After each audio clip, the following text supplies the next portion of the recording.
So we're going to start talking today about a withdraw-withdraw relationship. And George and I have an example from our relationship. Welcome to Foreplay Radio, Couples and Sex Therapy. I'm Laurie Watson, your sex therapist. And I'm George Fowler, your couples therapist. And we are passionate about talking about sex and helping you develop a way to talk to each other. Our mission is to help our audience develop a healthier relationship to sex that integrates the mind, the heart, and the body. Hey, check out uberlube.com with the coupon Foreplay. With your support, this really helps us keep delivering free content to you. So, this morning you wanted to podcast earlier, so tell me about that. And you called me, or you texted me and said, what time are we going to start? But you didn't say what you wanted. Tell me why. Well, hey, listen, us withdrawers really like to start off and not offend people, not to be too pushy. We like to come across as respectful. So, but I sent you Saturday morning. You were sleeping nice and early, and I was the only one in America who couldn't sleep and was up too early. But I sent you a text like the day before that said, anytime you want to do it, I just want to make you guys happy, like whatever works for your life. Did you get that text? That one little text doesn't erase a lifetime of training, right? And I think it's great, as today our topic will be talking about withdraw couples. Yes. And just starting off with that, that intent that doesn't want to hurt other people's feelings, inconvenience other people. That usually is what stops their engagement and stops their words. Mm-hmm.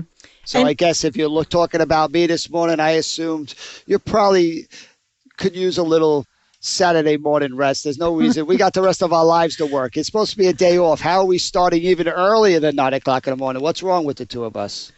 So, yeah, I'm probably more typically a pursuer, but I didn't know you well enough to say. I was like wide awake. I was ready to go. And then when I asked, well, what time do you want to start? And you said 9. I'm like, oh, okay. So I've been sitting from about 8:10 to 9. Of course, then we had technical difficulties, but just waiting for 9 o'clock. We are learning each other. 10-4. 10-4. So now we're going to talk about couples who are withdrawers that are married to each other. And of course, that gets really problematic. But like you said, they are that way because they don't want to inconvenience each other or hurt each other or be too demanding. Yeah, we're starting off with that good intent of trying to protect and trying to not hurt, and it comes from such a good place. So you think that the withdrawer is saying to themselves, I would be asking too much or something or another, and so they just don't represent what they really want? Is that, you got to help me because I'm normally not a withdrawer. Yeah, I think we're talking about sex. If I bring up something I want and my partner's not in a mood, I'm going to hurt my partner's feelings. I'm going to bring up feelings in myself that I don't like around rejection. So if I just avoid the conflict, there's safety in avoidance, right? It gives me a place to feel in control and things calm down. If so often a withdrawer's fear is increasing emotions, well, not taking a risk is a safe way to stop bad things from happening. Mm-hmm. I was working with a couple who they were both in different ways, essentially withdrawer. And they also gave me permission to talk about them. I'm not going to use their names, of course, but he definitely wanted sex. And she did too. She wanted him. I mean, she didn't feel as much drive for sex itself, but they had good experiences when they were together. And so he kept getting this message over time that said, she's not sexually attracted to me. And he just turned all of his energy into work. He would text her during the days. He was traveling a lot. He would text her and she would be too busy to respond. Actually, she wasn't too busy to respond, it turns out. She was afraid that he would think she wasn't productive enough. And so she didn't want to say what she was really doing or feeling because she feared judgment too. So she just tried to be nice, but then would say things like, I'm tired, I need to go. And he kept getting this message over and over that she didn't want to talk to him. And then he would come home, and he would come home late, often at midnight. And he would judge on whether or not he was going to be accepted home by whether the porch light was on. And frequently, she was an early to bed person. She'd go to bed about 9 and forget and not leave the porch light on. And so that was his signal. She's not awake. She doesn't care if I'm home. And so his feelings were hurt. And then he would go to the gym on Saturday morning for a few hours. And she was a morning sex person. And he didn't like morning sex that much because he was unacceptable. He wanted to get up, shave, shower, and then by that time he was wide awake. And for her, she liked that roll over in bed, lazy, have sex in the morning. So when he would get up and go to the gym because she wasn't awake yet, she felt his absence and disappointment, and it just went around and around. Right. That's too Okay. common of a story. That's so many of the couples we see are falling into that feedback loop where the fear of having a conversation, which is just going to lead to a fight or lead to more hurt feelings Mm-hmm. for both the person who's starting the conversation and the person at the other end. So that avoidance is a way of protecting from that. What we're trying to do is also to help people see the cost of that avoidance, Mm-hmm. which is it can become pretty intense, right? These walls that they're putting up to keep out the bad starts to keep out the good. Right. The thing I see the most in withdrawer couples is that they really become sexless because their feelings get hurt. She thought he didn't want to have sex with her in the morning, and he thought she didn't want to have sex with him at all. And so each of them they never said that. They never said, hey, I'm a morning Right. person, or, when the porch light isn't on, I feel so rejected. And I think they did a little better than some, but one of the things that happens with withdraw the couples when they come in and see me, it seems like they often come in and they say, we get along so great. We don't have any conflict. And I'm like, okay, do you have any sex at all? Because I know that in order to reveal ourselves sexually, we have to be ourselves. And if we're always trying to make the other person happy, we're not showing ourselves. We're not exposing ourselves literally or emotionally. Well, let me take out the highlighter here. What you're saying that's so important is the partner. This is universal. We interpret the lack of engagement as the person not caring or not being interested. Mm-hmm. And so often that's not the truth when you get in that other person's body, right? It really is just about protection and not wanting to feel bad things, right? Yeah. But we need to empower couples to start seeing what feels like the right thing for them to do to avoid conflict is landing in their partner as a way of not being interested and not caring. So when you have two people with those moves of protecting themselves by Mm-hmm. embracing the distance and putting up the walls, how could it not start to crush the levels of engagement in that couple's Mm. climate, right? Yeah. So what we're trying to do is honor that, say, hey, we get what you're trying to do. But Right. can you also see that in hiding yourself, in trying to avoid the criticism of your partner, you're actually taking away the energy that's needed to create that robust relationship that we're all looking for? Mm-hmm. Absolutely. And you talk about resentment that goes underground, right? Because they're not clearing the air regularly. They don't clear this stuff away. They just stay hurt. They And have to have success to have the conversations, and the track record is the conversations lead to making things worse. So they get stuck in that spot of not wanting it to get worse, but losing that bridge to actually make it better. they don't want to make it worse by having a conflict. They don't want to feel bad. They don't want to feel rejected. They don't want to hurt their partner. So Um, look at all those possible hurts that yeah. could happen. And there's so many things that have to be worked out in a long-term sexual relationship. You got to be able to talk about it. That's the goal. It's just a lot easier to connect with what people are willing to do. I mean, it's such a beautiful sacrifice to say, I would like to have sex, but I don't want to lead to a fight. So I'm trying to hide this part of myself or repress it or keep it down, focus on my work, focus on the kids, focus on other things. And it's so sad. And what we're trying to get couples to start touching is listening to their own body. Mm-hmm. It will tell them that this avoidance, this putting up walls, really starts to kind of cause them to lose parts of who they are, right? We Mhm. know that when you start to, if you can't communicate turning off these feelings, your body will then do it for you, and you will start to deaden, right? Mhm. The erotic feelings will start to really start to go away when you just don't have any avenue for it to come out. If you're turning it off and you're not letting out what you need, you have, one choice certainly maybe would be to act out, and we're going to talk about that later, but I think the other choice is just to let it die. And I would say that women let it die more than men do because, men are pushed by testosterone to still want sex. So maybe they masturbate or they look at porn. I'm not saying they would just act out, but I think for women, because their body doesn't push them as much, they just let it die. Yeah, I have lots of women who come in, and the bottom line after an assessment is that they actually have a really sexual, sexy part, and they think that they've communicated that to their partner, and their partner hasn't heard.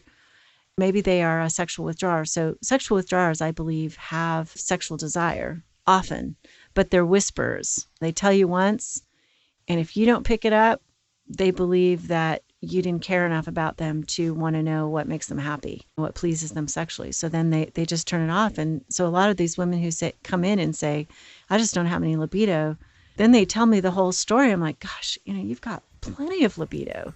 You've got ideas. You've got sexy thoughts. You just decided to let it all go because of these misunderstandings. And that's a good spot to take a break on how we get these withdrawers who are whispering to speak up a little louder. So Foreplay fam, I want to draw your attention again to Uberlube with the coupon Foreplay. Uberlube is the lubricant that I recommend to all my patients. I give samples when you come to see me. I use it myself. It's a long-lasting performance without that stickiness that comes with other lubes because it's silicone-based. It's scent-free, it's taste-free. It leaves your skin kind of silky and soft, which is great. It only has 4 ingredients. There's 3 types of high-grade silicone, and then there's a trace of vitamin E, which is really good for your skin. It doesn't impact your pH, your hormones. It doesn't cause allergic reactions. It's safe. It won't cause infections. It's recommended by thousands of doctors. I love it too, and it's made in the USA. Yay. It has discreet and classy packaging, which to me, it seriously looks like a perfume bottle that you can put on the side of your bed. So please try Uberlube with the coupon Foreplay. That helps support our podcast. Hey, listen, man, Uberlube is a good thing. If it helps your partner, it helps you. Hey, I want to let you guys know all about George. He's written and contributed to several books, and I'd especially like to draw your attention to his book, Sacred Stress, a radically different approach to using life's challenges for positive change. His book is about a mission on how you adopt new strategies and turn stresses into a positive force in your life. And who among us doesn't live with a lot of stress these days? We'll keep you posted as to all he's doing. But George and other EFT therapists all around the country and the world hold couples retreats called Hold Me Tight, which is developed by Sue Johnson, and it helps secure your own relationship. If you'd like therapy with George, find him at georgefowler.com. We're back. So we're trying to figure out how do we get these withdrawers who, for good reasons, when they do speak, it comes out in a whisper, to start seeing the predictable results of what distance is going to do and putting up walls and suppressing their feelings. Mm-hmm. So we're big fans of communication. That's why we're doing this podcast. Yep. We're trying to get people to recognize it's okay to have problems. It's okay to have difficulties. Right? It's okay not to want to have sex. But as long as you can talk about that, there's a doorway into fixing it, into engaging. Mm-hmm. What's death for a relationship is no conversation. Mm-hmm. Right? If you're not having sex, but you can't talk about that, then there really is no road towards recovery. Right. So what we're seeing is that opportunity to have conversations. So yeah, I'm thinking about a couple similar to what you talked about, kids, work, too busy, not wanting to hurt each other's feelings, growing up in families that are polite and respectful, not knowing how to talk about difficult topics, really starts to lead to these massive levels. And most people think that relationships break up or we get divorced because we fall out of love. It's not Mm-mm. actually accurate. What happens is the distance just gets too great. Right. Our Oh, needs yeah. just start to die and wither, and we start to kind of, the mistrust takes over in a relationship. And that's usually when someone else enters the picture, Mm-hmm. right? So for a couple I was working with massive distance, the husband winds up having an affair with somebody at work. Mm-hmm. And what most people don't recognize, even about an affair, is what it does to high levels of engagement. It's more than just the sex. I mean, both people feel broken and bad about what they're doing. But in Mm-hmm. that brokenness, which is forced vulnerability, they actually find acceptance in a place they've never had before. So if this guy hates himself and can't believe he's doing it, but actually can talk about that for the first time, and it's in the arms of the person he's with, that he starts to feel this acceptance and vulnerability that he's never experienced before. Mm-hmm. When I read your note, I think that is so true. And it's both kind of scary to recognize that because it is saying the affair is such an intense feeling. And I agree totally with you that it's more than sex. But I think that what you nailed here is the sense that they share something, both of them. It's this powerful connection of I'm a broken person. I have all this need.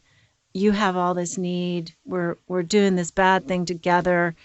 And it's like, man, that's just so powerful. And it does meet the wish for intense connection for a little bit. I don't think it's true connection, but it does meet that for them for a period of time. It's about, in that moment it feels that way. I Mm-hmm. agree with you. It's an illusion because that partner that you're having an affair with is getting these super high levels of engagement, maybe only 10% of your time, but they're getting 90% of your engagement, right? Mm-hmm. Where your partner at home is getting 90% of the time, but really low levels, 10% levels of engagement. There's a Right. reason why that doesn't work so well. 10% of their time, and they are like all there. All there. And this guy is only loved when he gets it right. And here he is feeling he's being loved and accepted, even Mm-hmm. when he's doing something horribly wrong. Mm-hmm. Right? That just does feel good. It feels safe. So this man starts to kind of feel things he never felt before. And Mm. it's heartbreaking for his wife, when they're trying to reconcile and he shares this truth that he actually found something else with another woman that was more than sex, was this deep, vulnerable intimacy that he never gave her a chance to experience, Right. Oh, yeah. right? Which is horrible. But the good news here is what he experienced with the affair partner, that's kind of easy because they're in it together. Mm-hmm. What the wife had to learn to do is to learn to accept his brokenness, even though the brokenness is what hurt her. That's real love right there. Man, yeah. I agree, but it's a tall order. It's a tall order that You needs know, lots of safety to get there. We're not coming right out of the gate trying to get the wife who's been hurt to respond to the husband. and, But at some point, we got to have a plan for that. and let's think about this. The guy is the withdrawer, and she was a withdrawer too. She's a They were withdrawer both too. withdrawers. Yep. Yeah. So she wants this intensity but doesn't know how to ask for it, wants engagement, maybe isn't complaining. I mean, withdrawing people are so nice. They're the nicest clients. Yeah. Well, but she's longing and she doesn't express that. And he's longing, he doesn't express that. And so then he has it with this other woman and it's everything she ever wanted. right. And now we're going to ask her to forgive him and see his brokenness so that they can experience deep connection. The missing ingredients with two withdrawers is that high levels of engagement around their Mm-hmm. vulnerability. And Mm-hmm. that sometimes it takes the adversity or something bad to kind of get people heading in that direction. Right? Yeah, I This agree guy, with you, George. I do. I hate affairs for people, but I do see people turn around sometimes. It's like it wakes them up to that they needed each other, that they could have something so much more.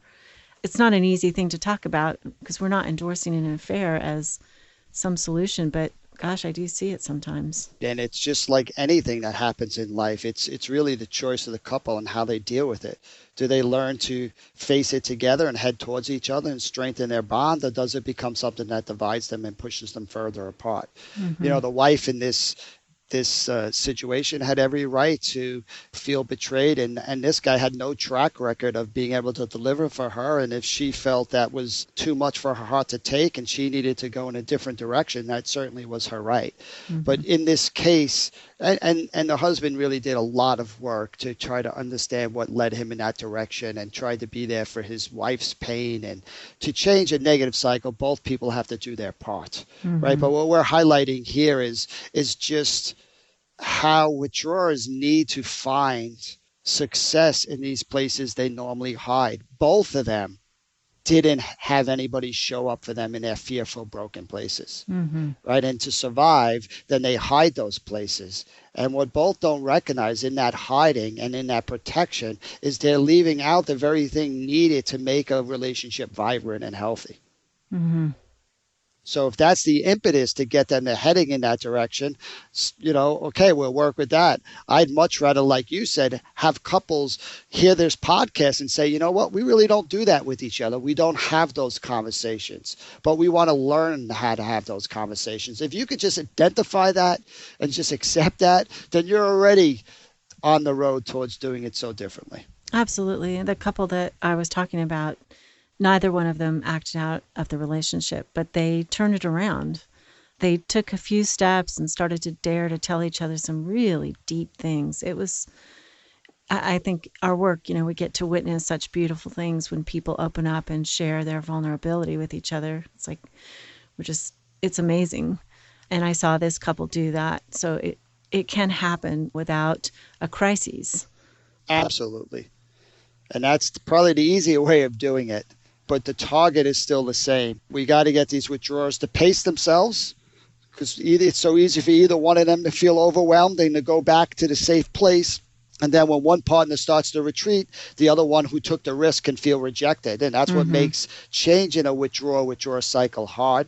But I think the more we can normalize the process and kind of what it takes, and even when you miss each other, when you try to put yourself out there and your partner doesn't know how to respond, that's a great opportunity to start to see what both people feel in that moment. The person who's kind of being rejected, or the other person who's feeling they're getting it wrong and they freeze up. These are all doorways into understanding each other in a deeper way. Yeah. What would we tell the withdrawer who's listening today? What's their first step? What's their first move that we want them to try? The first message I'd want to say is you're not doing anything wrong. You're doing what has worked well for you, and what has you're trying to do the right thing. I want to honor the intent in the protection.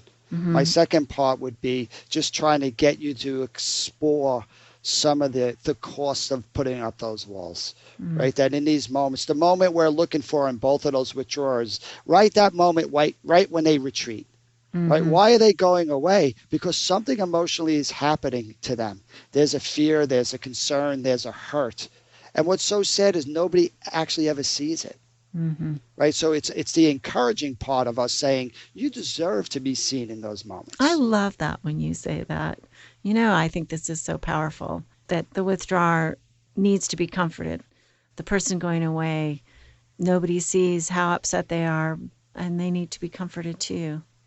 So are we asking them to see that their partner may be withdrawn because they're afraid of conflict? Instead of seeing the partner as not caring, to start to see the partner as being exactly like you. Just not knowing how to do this, being alone in their own fears and insecurities, and really needing somebody to fight for them in a very different way. Right? When both people recognize they're in that together and they reach out and just grab each other's hands, they're already doing the very thing they're supposedly not able to do. I often think that people are in mirrored places.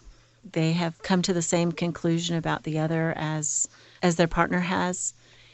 And so I guess what we're saying is, if you long for more as a withdrawn partner, your partner, maybe they don't look like it, but they're longing for you too. So, what a beautiful way of ending. George, if you text me at 7 o'clock in the morning, I'm going to believe that you just want a podcast. All right. Okay. You're listening to Foreplay Radio, baby. Keep It Hot. So, George, we're going to offer an intensive on May 14th in Raleigh to two couples. We have two 2-hour slots. And we would love to get a couple to come in who has sexual problems, and you'll be able to work with George and I. Right, George? That's right. What a great opportunity to just open up some space to hang out and see if we can make some progress in these areas we're stuck in. You can just reach us on Foreplay Radio by email and let us know if you're interested. There is a cost for both George and I, and we are videotaping this for our trainings that only are shown to students. We look forward to seeing you there. Hey, don't forget to check out uberlube.com with the coupon Foreplay. Buying this product is a really good way to support us, and it helps us keep delivering free content to you.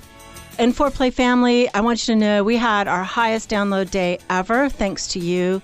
Our downloads are just increasing by leaps and bounds. We are so grateful for your sharing. Thank you again. Definitely subscribe. That helps our rankings in iTunes, which is important for us.